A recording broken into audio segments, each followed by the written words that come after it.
Gordon Brown, great to see you. You say we are living, these are your words, in a child poverty emergency. What do you mean by that? I've been touring the country visiting what we've set up called multi-banks, which are designed to help people in the greatest of need. So we provide clothing, we provide bedding, we provide furnishings, we provide baby help, we provide toiletries. And what I've seen is a worsening of the position over the last, 5-10 years. Numbers of children in poverty, 4.5 million. Numbers of children in extreme poverty, 2 million. 1 million children tonight will try to sleep without a bed of their own. 3 million children are skipping meals. Now, we've got to do something about it, and that's why I welcome the government's child poverty review, and I welcome the fact that they're going to come forward with recommendations to do something about it.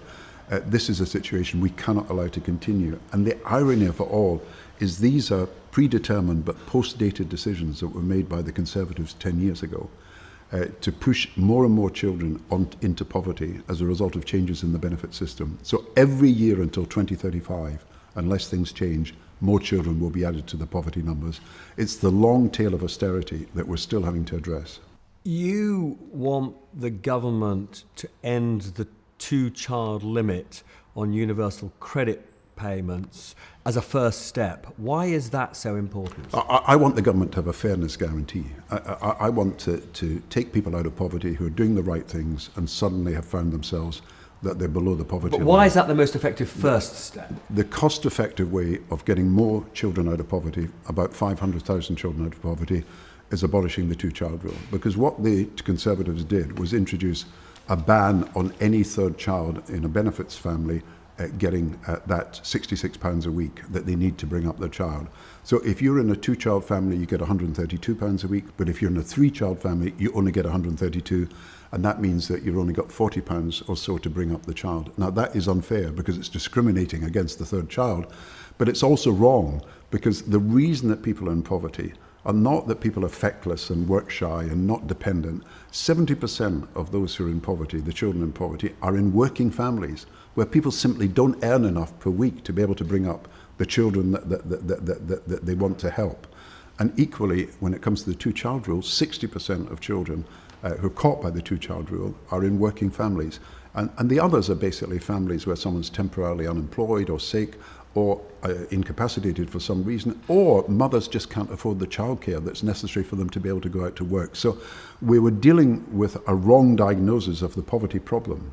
Poverty used to be related to unemployment. It's now low pay, and we've got to do something about it to help those families who are bringing up children. And even if you want to lay down conditions for the receipt of that benefit, you can't allow the children to suffer. And that's the point, I think, of abolishing the two-child rule. It's not been directed to the right problem because they've misdiagnosed the problem, but also people in working families should not have to go without for their children in that way when they're working all the hours of the week. On this proposal to abolish the two-child rule, do you get a sense that Keir Starmer and Rachel Reeves are listening to you? Well, we're publishing polling this week that says that 75% of Labour supporters and 75% of potential reform voters from Labour believe that this is the cost-effective way of reducing child poverty. We should do it. So you're saying to Keir Starmer, he's got to hear because this is a way to reverse his unpopularity. It's a way to reverse a wrong that was done by a previous government that's been inherited by this government, and where there's a child poverty review that can do something about it.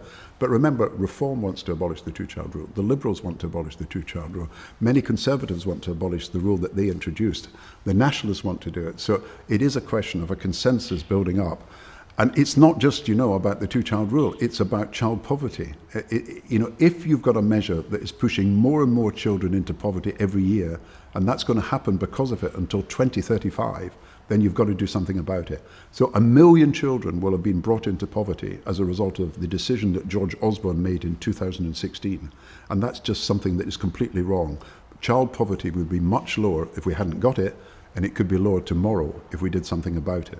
As a general question, one of the things that's quite striking about Reform, it's currently the most popular party in Britain, they say, you can argue whether or not their policies are credible on this, but they say a priority for them is to reduce poverty.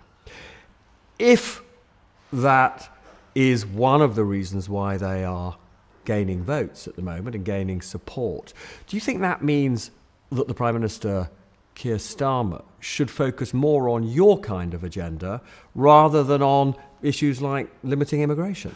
To be fair to Keir Starmer, I mean, he set up a child poverty review immediately he came into power. The review will report soon.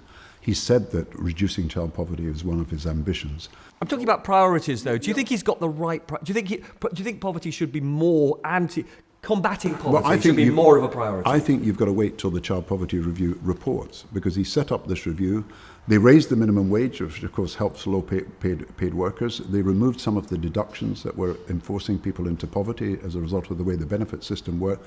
Some changes were immediately made, but the real change will come once that child poverty review reports.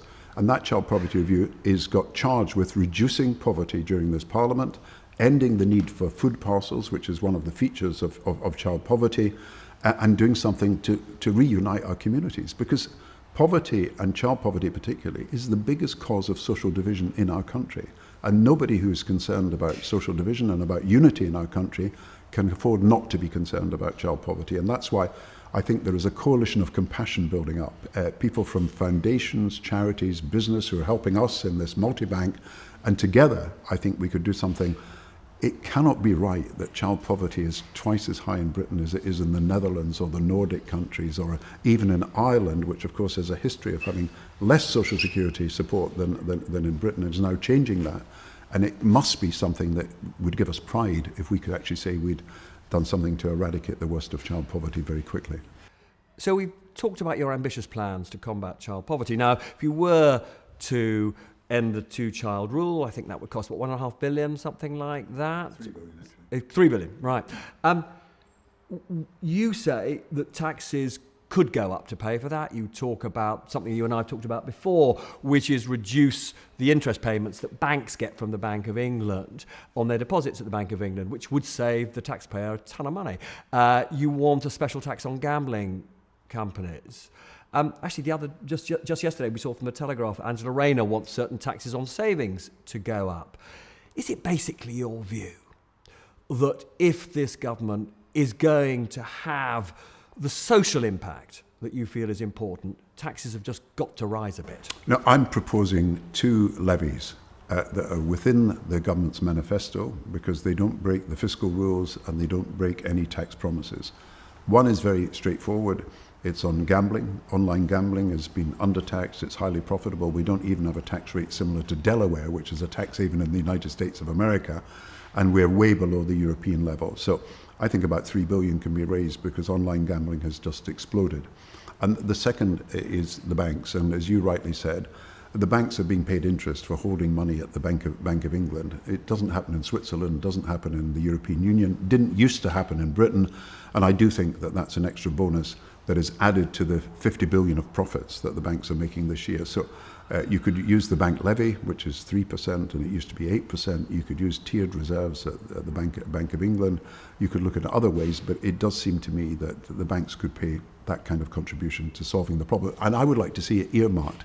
I would like to say we are solving a big problem of social division in our country that affects the banks, affects everybody, and we're doing it by a levy on gambling and a levy on the banks. And just in general, as a general point, should the Chancellor therefore be less worried about putting taxes up? I think in this particular instance, this is not breaking any manifesto commitment. It's not breaking any fiscal rule, and it could be done. I've also got proposals, by the way, to raise money, encouraging people to give more to charities by reforming gift aid. There's probably about $1 billion there. Setting up a social impact fund so that we actually get social entrepreneurs to invest. There's various things that can be done outside the fiscal rules, outside the promises made in the manifesto, that I think the country would welcome, because in the polling that we've done, 75% of the population say that poverty is a moral issue. It's morally wrong to see people in poverty, and the same numbers say they're embarrassed by the fact that our poverty is so much higher for children than in other countries. Now, there is also pensioner poverty. One of your achievements is you actually created the winter fuel allowance. Universal entitlement to that was abolished by Rachel Reeves and Keir Starmer, one of the first things they did. They have now announced today at least a partial Uturn on the abolition. Are you relieved they've done that? I think this fairness guarantee is what really has got to be brought in. What do you mean by that? I mean that if pensioners are being pushed into poverty as a result of some change that the government has made, they've got to ensure that they can keep these pensioners out of poverty. And if, as a result of the winter allowance, some pensioners have been pushed into poverty, then we've got to do something about it. And so they've done the right thing today by announcing at least a partial. Yeah, and as Keir has said, as the economy improves, then the benefit must go to the people who are in greatest need of help. And clearly, the level at which it was set was something that it was not popular at all in the country.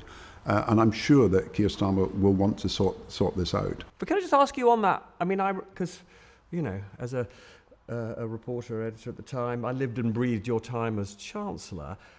I'm slightly struck that they've done something that I don't think you would ever have done, which is they've announced a U-turn without explaining what that U-turn is. They haven't given us the detail. And I think for millions of people, that's unsettling. Well, I think they'll announce something very quickly. I mean, I don't think they're going to wait till the budget until they announce a change. But he just said he is going to wait for the so-called fiscal event. He is. That's not sustainable, is it? Yeah, but I mean, if it's going to change for next winter, as you know, a decision has got to be made pretty soon because the payments start being made in, I think, October, November. So you're going to have to make a change pretty soon. And I'm sure that Keir would not have announced something today if he didn't have a plan about how to achieve it. The important thing, I think, in this is a fairness guarantee that nobody who's doing the right thing, particularly nobody who's working hard for a week's wage, should be pushed into poverty as a result of changes that are being made. And I think that's a principle that I think the government is going to hold to.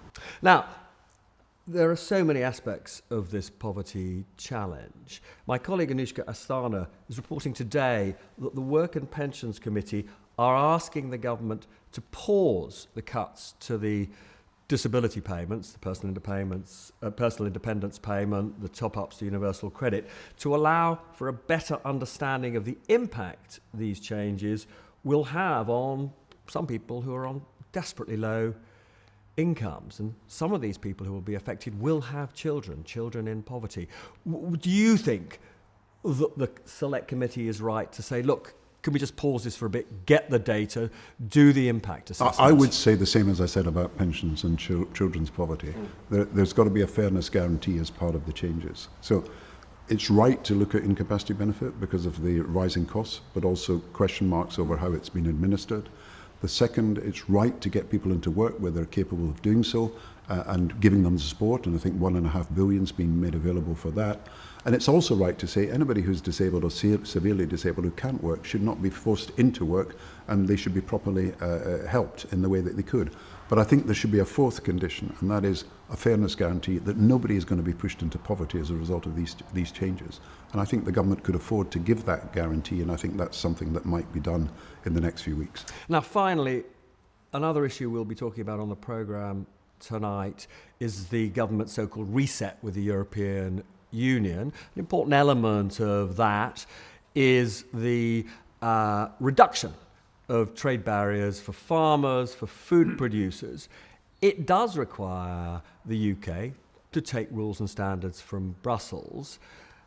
Even so, that deal only gets back about a 20th of the income that the country has lost as a result of Brexit. If we're going to take rules from Brussels, don't you think there's a case that Keir Starmer could have been a bit bolder, tried to engineer a deal of that sort for manufactured goods, for example? Well, look, I'm not going to be a backseat driver. He's got many, many difficult decisions to make, and I know what it's like to have these decisions flooding in on you. I think the important thing is that he has started to build better relationships with Europe. I think the important thing is we've made some progress on trade. As you know, trade with Europe is about 45% of our exports and imports. Trade with America is about 15%. So Europe is incredibly important to the standards of living. So you'd hope he would be a bit more ambitious. Standards of living of people in this country. And I think you've got to abide by his promises in his manifesto. He's not going to change these. No, but I'm not asking him to break his. You could do a goods deal without breaking those manifesto promises. I think the key thing on Europe is let's see how this works. Let's see if it's going to cause friction and problems with the European Union, and let's see if we can actually make progress on what we've agreed to do, and then let's look at it again. Gordon Brown, as always, very good to see you. Be sure to like, subscribe and turn on all post notifications to catch the ills, spills and thrills of the mad, mad world of politics.